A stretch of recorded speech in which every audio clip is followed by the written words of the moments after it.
नमस्कार, देशोन्नतीमध्ये मी ऐश्वर्या शिंदे आपलं स्वागत करते। महाराष्ट्रात भाजप आणि एकनाथ शिंदे यांच्या शिवसेनेतील दरी आणखी वाढली आहे का असा प्रश्न पडेल एवढी मतांतरे सध्या महायुतीत निर्माण झाली आहेत। प्रत्यक्षात काय चालले आहे हे निश्चित सांगता येत नसले तरी मतभेदाच्या धुराचा वास मात्र नक्की येत आहे। युतीतील या दोन्ही पक्षांमध्ये सुरू असलेल्या मतभेदांच्या वृत्तांदरम्यान शिवसेनेच्या आमदारांच्या सुरक्षेत कपात करण्याच्या मुद्द्यावरून आता दोन्ही पक्षांमध्ये सर्व काही ठीक नसल्याचा दुजोरा मिळतोय। दरम्यान मुख्यमंत्री शिंदे, फडणवीस आणि एकनाथ शिंदे यांच्यात शीतयुद्ध सुरू असल्याचे आडाखे बांधले जात आहे। तथापि शिंदे यांनी अशा वृत्तांचे खंडन केले आहे आणि त्यांच्यात कोणताही तणाव नसल्याचं म्हटलंय। खरं तर मुख्यमंत्री देवेंद्र फडणवीस यांच्या गृह विभागाने 20हून अधिक शिवसेना आमदारांची सुरक्षा कमी केल्यावर भाजप आणि शिवसेनेतील नव्या तणावाच्या बातम्या पुन्हा सुरू झाल्या।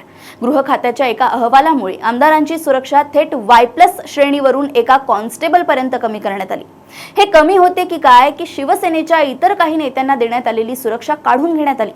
दुसरीकडे काही भाजप आमदार आणि अजित पवार यांच्या शिवसेना आमदारांची सुरक्षा देखील कमी करण्यात आली आहे। परंतु संतुलन राखण्यासाठी हे केले गेले असल्याचे आता राजकीय वर्तुळात सांगण्यात येते। मात्र ज्या शिवसेना नेत्यांची सुरक्षा कमी करण्यात आली आहे किंवा काढून घेण्यात आली आहे त्यांची संख्या खूप जास्त आहे। काही आठवड्यांपूर्वीच मुख्यमंत्री देवेंद्र फडणवीस यांनी बोलावलेल्या बैठकीला उपमुख्यमंत्री एकनाथ शिंदे उपस्थित राहिले नव्हते आणि आता दुसऱ्यांदा ते बैठकीला उपस्थित राहिले नाही। या घटनेवर युबीटी नेते संजय राऊत यांनी चांगलीच टोलेबाजी केली। मुख्यमंत्री पदावरून त्यांचा अपमान झाला म्हणून शिंदे हे असे करत असल्याचे ते म्हणाले। सामनामध्ये फडणवीस आणि शिंदे यांच्यात तणाव असल्याचे राऊत यांनी लिहिले आणि शिंदे यांचा फोन टॅप केला जात असल्याचा दावाही त्यांनी केलाय। गेल्या 2.5 वर्षात तत्कालीन मुख्यमंत्री शिंदे आणि फडणवीस यांच्यात मतभेद होते आणि ते दोन दिशेने जात होते। यामुळे फडणवीस आता त्याचा बदला घेत असल्याचा आरोप राऊत यांनी केलाय। शिंदे यांच्या पक्षाच्या एका आमदाराने त्यांना विमान प्रवासादरम्यान झालेल्या संभाषणादरम्यान ही गुप्त माहिती दिली आल्याचेही राऊत म्हणाले आहेत। शिवसेनेमुळे सरकारमध्ये सुरू झालेला गतिरोधाचा प्रश्न सुटत तर नाहीच तर तो आणखी बिकट झालाय। गेल्या महिन्यात एकनाथ शिंदे यांनी 2027 मध्ये होणाऱ्या कुंभमेळ्याच्या तयारीसाठी फडणवीस यांनी बोलावलेल्या नाशिक महानगर प्रादेशिक विकास प्राधिकरणाच्या बैठकीला अनुपस्थित राहण्याची विनंती केली होती। मात्र नंतर त्यांनी या विषयावर स्वतःची आढावा बैठक घेतली होती। या बैठकांमध्ये झालेल्या निर्णयांना काहीच अर्थ उरत नाही, कारण अंतिम निर्णय हा मुख्यमंत्र्यांचा असतो। त्यामुळे शिंदे यांनी घेतलेल्या बैठक या केवळ दिखाव्यासाठी होत्या असे राजकीय निरीक्षकांना वाटते। यावर आणखीन कुरघोडी म्हणून अलीकडे शिंदे यांनी मंत्रालयात उपमुख्यमंत्र्यांचा वैद्यकीय मदत कक्ष स्थापन केला आणि त्यांच्या जवळच्या सहाय्यकाला त्याचे प्रमुख म्हणून नियुक्त केले। मुख्यमंत्री मदत निधी कक्ष असूनही पहिल्यांदाच उपमुख्यमंत्र्यांनी असा कक्ष स्थापन केलाय। आता ही बाब महायुतीत दरी वाढत असल्याचे संकेत देत आहे। सोमवारी गृह विभागाने मंत्री आणि आमदारांच्या सुरक्षेबाबत आदेश जारी केलाय। या आदेशानुसार बहुतेक मंत्रिमंडळ सदस्यांना एस्कॉर्ट वाहनांसह Y+ श्रेणीची सुरक्षा प्रदान केली जाते।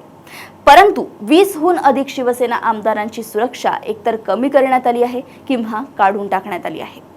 ऑक्टोबर 2022 मध्ये उद्धव ठाकरे यांच्या विरुद्ध बंड केल्यानंतर शिंदे मुख्यमंत्री झाल्यानंतर काही महिन्यांनी त्यांच्यासोबत सामील झालेल्या 44 आमदार आणि 11 लोकसभा सदस्यांना एस्कॉर्ट वाहनासह Y सुरक्षा देण्यात आली होती। गेल्या वर्षीच्या लोकसभा आणि विधानसभा निवडणुकीनंतर अनेक खासदार आणि आमदार निवडणुकीत पराभूत झाले असले तरी सुरक्षा कवच सुरू ठेवण्यात आले होते।